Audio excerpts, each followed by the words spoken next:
안녕하세요. 스몰캡 파머입니다. 주말 일요일 오후 잘들 보내고 계신가요?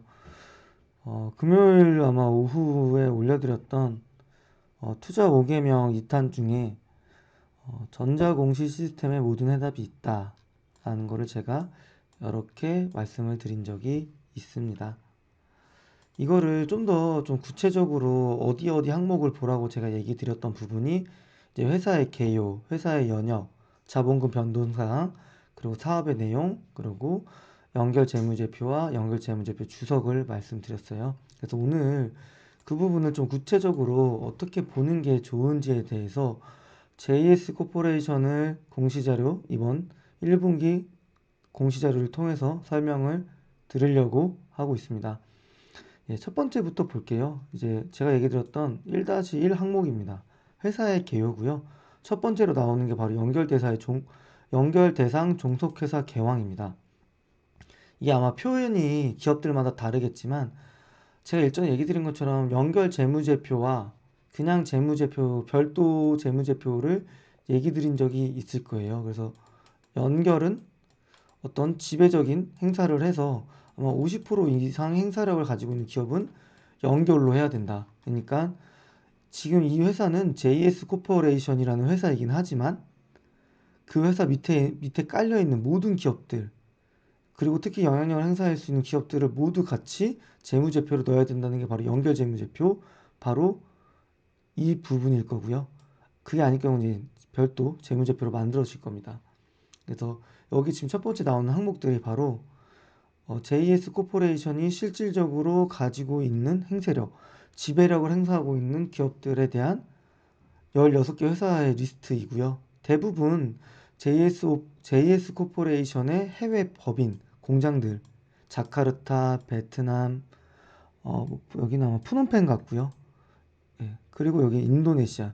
또 이제 약진통상 같은 경우에는 한, 베트남, 이건 또 베트남에 있는 어떤 거, 네, 되게 많죠. 캄보디아, 그래서 인도네시아, 이 연결되어 있는 기업들을 모두 다 같이 현황을 보여주고 있는 메뉴이고 16개사가 있다라는 걸 얘기하고 있습니다. 그 외적으로 회사가 어떤 사업들을 좀 영위하고 있는지 대해서 알 수 있어요. 이제 피혁 제품, 뭐 의류 제품 판매업이라던가 수출입업 뭐 등등등 다양하게 좀 하고 있는 걸로 보여 있고요.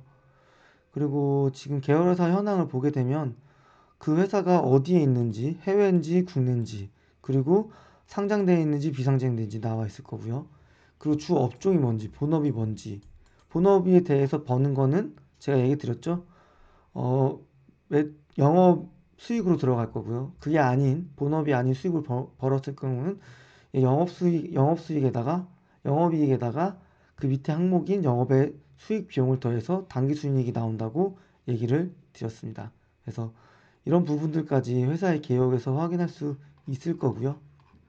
그래서 그 회사의 어떤 종속회사라던가 종속회사의 지금 현재 상황, 어떤 사업들을 하고 있는지에 대해서 알 수 있는 메뉴라고 봐주시면 될 것 같습니다. 두 번째로는 회사의 연역입니다. 회사 이제 본점 소재지가 변경이 되면 사업자 등록증을 다시 발급받는 것처럼 아마 의무사항이에요.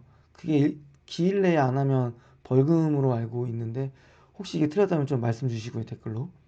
그래서 이 회사는 2003년에 송파구 삼전동에 위치하고 있다가 2011년 강남구 일원동으로 이사 와서 일원동 JS 빌딩이라는 거 보면 아무래도 회사가 건물을 매입해서 이사를 온 게 아닐까. 그래서 한국에 있는 계열사에도 다 넣지 않았을까 생각이 들고요. 아마 제가 여기선 찾아보기 그렇겠지만 2011년 이전에 어떤 재무상태표를 볼 수만 있다면 유형자산 취득에 관련된 비용들, 그리고 유형자산 취득에 대한 유형자산 증가 부분에 대해서 확인하실 수 있을 겁니다. 그리고 대표이사들의 어떤 변경된 현황을 보여줄 수 있는 메뉴인데요. 그러니까 이 날짜에 이 상태에서 이렇게 바뀌었다라고 얘기를 하는 거고요. 그래서 그 내용들을 과거선부터 최신수까지 볼 수가 있습니다. 제가 얘기 드렸던 홍재성님은 슈퍼겜이라고 그랬잖아요. 기업을 통해서 엄청나게 기업 투자를 통해서 엄청나게 돈을 버신 분이라고 얘기를 드렸었고, 뭐 일례로 저희가 좀 추측하건데 이 최용준, 홍종훈님은 엄청난 실세가 아닐까. 최종훈님은 지난 2018년부로 떠났고 홍종훈님은 아마 같은 핏줄이니까 뭔가 연관성이 있지 않을까 싶다는 생각도 들고 있고요. 여기서도 보시면 김병중님은 계속적으로 이름을 넣다가 올해 3월에 이름이 빠지게 됐습니다. 아마 정년 퇴직을 한 것 같고 그렇게 됐을 때는 여기서 아마 어딘가 있지 않을까요? 지분을 갖고 있었다면. 아마 지분이 없었던 거 보니까 임원 주요 주주 특정 증권 보유소 상황 보고서에는 아직 나타나지 않은 걸로는 보여지고 있습니다. 지금 다시 재무제표 자료로 넘어가도록 하겠습니다. 최대 주주의 변동 현황, 상호의 변경 등등등 나올 수 있고요. 그 회사의 주요 회사의 발생 내용들이 있습니다. 보시면 핸드백 제조 부분이 JS 코퍼레이션, 그리고 제가 약진 통상을 인수한 게 이제 신의 한 수였다. 그로 인해서 이 회사는 올해 다시 리레이팅 받고 이미 주가는 고점이지만 충분히 상승 여력이 많다라고 얘기를 드렸습니다. 그런 부분에 대해서 연결재무제표 보면 충분히 알 수 있어요. 사업의 내용이라던가. 그래서 회사의 개요, 회사 연역은 꼭 봐주시고요. 그리고 주식의 총수입니다. 제가 그때 얘기 드린 게 EPS는 제가 계속 지금 반복적으로 얘기 드리는 거예요. 모르시면 꼭 찾아서 공부하세요. 네, 단기 순이익이라고 얘기하겠습니다. 그거를 주식 발행수로 나눈 겁니다. 근데 제가 얘기 드린 것처럼 사채를 발행한다거나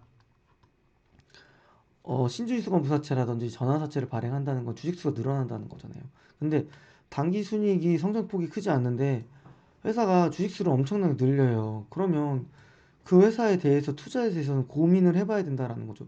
왜냐하면 이 성장폭보다 이 증가폭이 크다면 이 회사는 투자 가치가 없어집니다. 그 확인할 수 있는 메뉴가 바로 지금 주식의 총수라는 메뉴이고요. 이 회사는 다행히 주식 변동수가 크게 변동이 없었습니다. 여기 보시면 이제 아실 수 있겠죠. 그리고 이제 의결권 정보회사. 그래서 여기까지만 우선 봐주시면 좋을 것 같습니다. 죄송합니다. 마지막 요 하나 둘 셋 네 개입니다. 자본금 변동 상황을 알 수 있어요. 이 회사가 유상증자를 몇 번 했고 무상 감자를 했고 무상 감자를 했다는 회사가 실질적으로 진짜 안 좋았다라는 거예요. 유상증자라는 것도 사실상 주주 배정이었지만 주주 배정 안 좋은 거죠. 제3자 배정은 나쁘지 않을 거라 보여지는데 주식 분할도 했고 신주 이수권만 행사도 했고요. 전환권 발행도 했습니다. 전환사채도. 그래서 뭐 그거에 대해서 주석에 대해서 자세히 아주 자세히 나와져 있고요. 그래서 이게 중요한 것 같아요. 지금 미상환 주식 신주권 부사채 미상환된 지금 관련 주식과 관련된 사채가 몇 개 있느냐? 이거는 지금 만기일이 3월 19일 날 끝났습니다. 그러니까 1분기 때 다 이미 끝났고 여기 말미에 보시면 잔여 워런트였던 5억건 행사 기간에서 종료가 됐고 전환 상환을 했다. 2010년 3월 전에 선차했다 얘기가 있네요. 그리고 아마 이거는 기한의 마무리 여기 있네요. 여기 있네요. 전부 소각 완료했다는 얘기가 있습니다. 그래서 이런 부분들을 좀 구체적으로 저도 지금 면밀히 봐야 돼요. 이런 것까지는 저도 상세히 모르지만 우선 지금 현황도 알고 있다는 게 얼마겠어요. 그래서 이런 부분들을 좀 꼭 참고하셔서 투자를 해주시고 제가 그 2부 투자개명 5개명 2탄 영상에서 제가 대형주 관련된 코멘트를 엄청 세게 했어요. 그래서 기분 나쁘신 구독자분도 계셨을 텐데 그래서 좀 이탈도 있었던 것 같고요. 너무 맘상이 하지 마시고요. 그 기업이 성장성이 좋고 투자 가치가 있다면 충분히 매력적으로 접근해 볼 가치가 있는 기업이라고 보고 있습니다.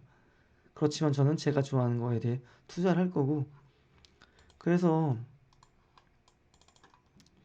제가 이거 지금 현황이에요. 그래서 제가 사실은 이번 주 금요일 날 기업 다 팔았어요. 그 이유가 뭐냐면 제가 좋아하는 중소형캡 집중하기 위해서 매도 처리했습니다. 종목수가 늘어나고 있고요.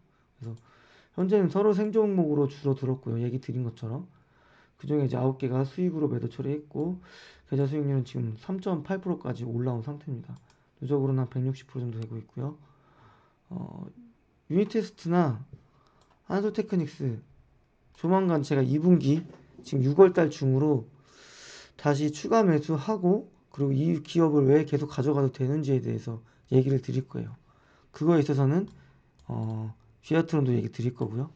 DMS도 얘기 드릴 겁니다. 참고해 주시고요. KG 인시스도 조만간 24,000원이 목표가인데 조만간 매도 처리하려고 하고 있고, 파마 리서치도 계속 52주 신고가를 돌파하는데 힘있게 못 넘고 있어요. 그래서 혹시 괜히 하락이 나올까봐 50% 비중을 줄이는 전략을 좀 해보려고 하고 있습니다. 그래서 그런 부분들은 좀 참고해 주시면 좋을 것 같고, LG노텍 많이 낙폭 줄였죠. LG 머티리얼즈도 거의 20%까지 갔다가 어제 3.8인가요? 금요일날 낙폭 줄이고 있습니다.